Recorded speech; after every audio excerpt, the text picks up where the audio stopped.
নমস্কার, doctor Emily Banerjee, medical geneticist, IFM। আজকে একটা খুব ইম্পর্টেন্ট বিষয় নিয়ে কথা বলি, সেটা হচ্ছে অ্যাডভান্স ম্যাটারনাল এজ।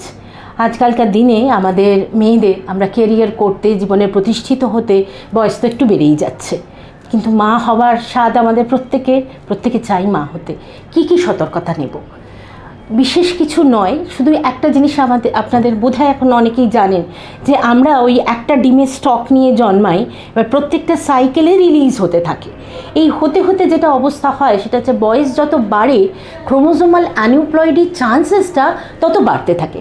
যেমন ধরুন আমরা কেউ 25 বছরে যখন মা হতে যাচ্ছি, তখন 1000 থেকে 1250টা চাইল্ডের মধ্যে একটা চাইল্ডের ক্ষেত্রে আমরা জেনেটিক অ্যাবনর্মালিটি, ক্রোমোজোমাল অ্যাবনর্মালিটি, যেমন ডাউন সিনড্রোম যেটা সবচেয়ে বেশি পায়, তার চান্স বলা হচ্ছে।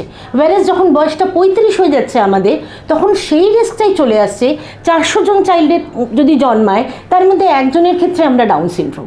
আবার এটা যখন 40 হয়ে যাচ্ছে সেই রিস্কটা বেড়ে যাচ্ছে 100 জনের মধ্যে একজন, 40 অ্যাবভ 45 অ্যারাউন্ড 40 জনের মধ্যে একজন। বুঝতে পারছেন রিস্কটা কেমনভাবে বাড়ছে? তো সেই ক্ষেত্রে যেটা সতর্কতা, কি সবার মধ্যে তো হচ্ছে না, দেখুন সেখানেও কিন্তু 400তে 1 সতর্কতা নিতে হবে, এটাই উপায়। তো আমরা কি করব?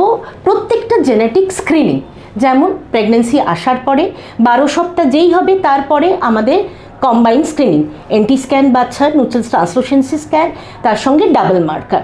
যদি সব লো রিস্ক বেরোয় ক্রোমোজোমাল অ্যানিউপ্লয়েডির, খুব ভালো। যদি না বেরোয় আমরা ইনভ্যাসিভ টেস্টিং করব। 20 উইকসে আমরা একটা অ্যানোমালি স্ক্যানে যাব, অথবা যেখানে ধরুন ইনভ্যাসিভ টেস্টিংয়ে IFM-এ, যেমন আমাদের এখানে ইনভ্যাসিভ টেস্টিংয়ে এক্সপার্টরা আছেন, সব জায়গায় যদি না থাকে আপনারা non invasive prenatal test, NIPT, সেটাও করতে পারেন। সব রকমের সমস্যা যা আপনাদের প্রশ্ন, অ্যাডভান্স ম্যাটারনাল এজ হলে প্রেগনেন্সি প্ল্যান করবার আগে এখানে আসুন, আমরা আছি আপনাদের সাহায্যের জন্য।